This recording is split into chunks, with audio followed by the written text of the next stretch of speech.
नवग्रहांची जर का आपल्याला कृपा आणि ती पण घरगुती उपायांनी जर का प्राप्त करायची असेल, ग्रह हे आपल्याला गोचरिणी पत्रिकेमध्ये ग्रह हे फिरत असतात आणि प्रत्येक स्थानापरत्वे किंवा प्रत्येक कुंडलीमध्ये जे ग्रह असतात त्या पद्धतीने ते आपल्याला त्याचे फळ हे देत असतात. तर एकाच देवतेला शरण गेल्यानंतर सुद्धा आपल्याला त्याचे फायदे कसे होताना दिसतात ते मी तुम्हाला आता इकडे सांगणार आहे. असं होतं ना की बरेच लोकांचा हा प्रश्न असतो मला की माई अशी कोणत्या देवतेची साधना करू जेणेकरून माझे ग्रहमान पण चांगलं राहील, जेणेकरून माझ्या देवाची कृपा पण राहील. मी खूप कन्फ्यूज आहे. महादेवाची करू, विष्णूची करू, देवीची करू की दत्तगुरूंची करू की हनुमंताची करू? तर त्याच्यावरतीच इथे हे उत्तर आहे. फक्त असं समजा की तुमची श्रद्धा आहे महादेवांवरती, तर ह्याच महादेवांवरती घरात असणाऱ्याच तुमच्या काही गोष्टी फक्त त्यांना श्रद्धेने त्यांचं नामस्मरण करून त्यांना जर अर्पण केल्या तरी सुद्धा नवग्रहांची कृपा तुमच्यावरती कशी होते ते आता आपण इथे जाणून घेणार आहोत. जर का सोमवार असेल तर ओम नमः शिवाय हा पंचाक्षरी मंत्र आहे महादेवांचा, जो मंत्र स्वतः सिद्ध आहे. या मंत्राचा जप करावा आणि 108 तांदूळाचे दाणे हे महादेवांच्या वरती वाहायचे आहेत. त्याने तुमचं चंद्रग्रह बलवान होतो, आईची कृपा तुम्हाला प्राप्त होते, मानसिक स्थैर्य प्राप्त होते. विचारांमध्ये जर का अस्थिरता निर्माण होत असेल, स्वप्न पडत असतील, स्वप्नामध्ये काही निगेटिव्ह गोष्टी दिसत असतील तर त्याच्यातून तुम्हाला जरूर आराम या उपायाने प्राप्त होतो. हा उपाय तुम्हाला कायमस्वरूपी दर सोमवारी करायचा आहे. मंगळवारी ह्याच महादेवाच्या पिंडीवरती 108 वेळा जप करावा आणि मसुराची डाळ महादेवांवरती व्हायची आहे.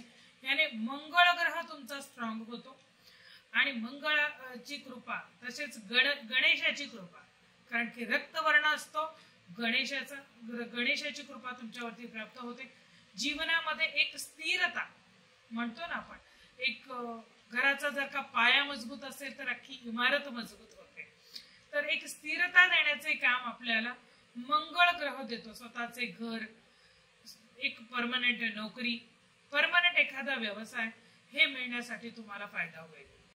बुधवार जर का असेल, ह्याच महादेवाच्या पिंडीवरती बुधवारी 108 वेळेला ओम नमः शिवाय या मंत्राचा जप करावा आणि मुगाचे दाणे, अखंड मूग जे असतात, मुगाचे दाणे महादेवांवरती ओम नमः शिवाय म्हणून वाहायचे आहेत.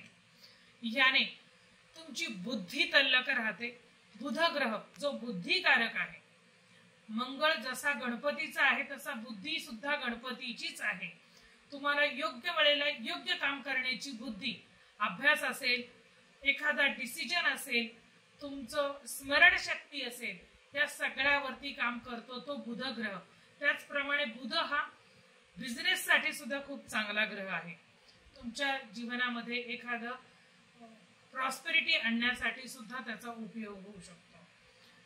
त्याचप्रमाणे गुरुवार जर का असेल, गुरुवारी ओम नमः शिवाय या मंत्राचा जप करून चण्याची डाळ 108 वेळेला ओम नमः शिवायचा जप करून महादेवांवरती वाहायची आहे. त्याने तुम्हाला गुरु कृपा तुमच्यावरती होते, गुरु ग्रह तुमचा मजबूत होतो आणि त्याप्रमाणे तुम्हाला गुरुची फळंही द्यायला लागतो. गुरु हा सगळ्याच कामासाठी महत्वाचा मानला जातो. नोकरी, घर, बिझनेस, प्रॉपर्टी, गुरूंची कृपा सगळ्यासाठीच गुरु हा फार महत्वाचा ग्रह आहे. लग्न सगळ्यात महत्वाचं, म्हणजे एखाद्याचं अडलेलं जर का लग्नाचं काम असेल तर ते चटकन गुरु कृपेने तुमचं होत. शुक्रवार जर का असेल तर शुक्रवारी लक्ष्मी किंवा देवीचा वार मानला जातो. शुक्रवारी तुम्हाला पांढरे वस्त्र, शुक्रवारी तुम्हाला पांढरे कापसाच्या वाती तुपामध्ये भिजवून त्या सुद्धा महादेवांवरती तुम्हाला ओम नमः शिवाय या मंत्राचा जप करून तुम्ही वाहू शकता. याने तुमच्यावरती लक्ष्मी मातेची तुपामध्ये, म्हणजे गाईच्या तुपामध्ये भिजवून व्हायचे आहे. त्यामुळे तुमच्यामध्ये जीवनामध्ये एक लक्ष्मी प्राप्तीसाठी जे मार्ग आहेत ते तुम्हाला इकडे खुले होताना दिसतील. शुक्र ग्रहाची कृपा तुमच्यावरती होईल. जसा गुरु हा आपल्याला त्यांना आपण नमन करतो, त्याचप्रमाणे शुक्र सुद्धा दैत्य गुरुच आहे, त्यामुळे त्यांना सुद्धा तितकाच मान प्राप्त आहे. त्यामुळे शुक्र ग्रह सुद्धा आपला स्ट्रॉंग असणं फार महत्वाचं आहे. शनिवार जर का असेल तर शनिवारी अख्खे काळे उडीद घ्यावेत आणि ते काळे उडीद ओम नमः शिवाय या मंत्राचा जप करून महादेवांवरती वाहावेत. त्याने तुम्ही जी मेहनत करता, कष्ट करता, त्या मेहनतीला फळ द्यायचं काम करतात शनिदेव, आणि शनिदेवांची कृपा तुमच्यावरती होते.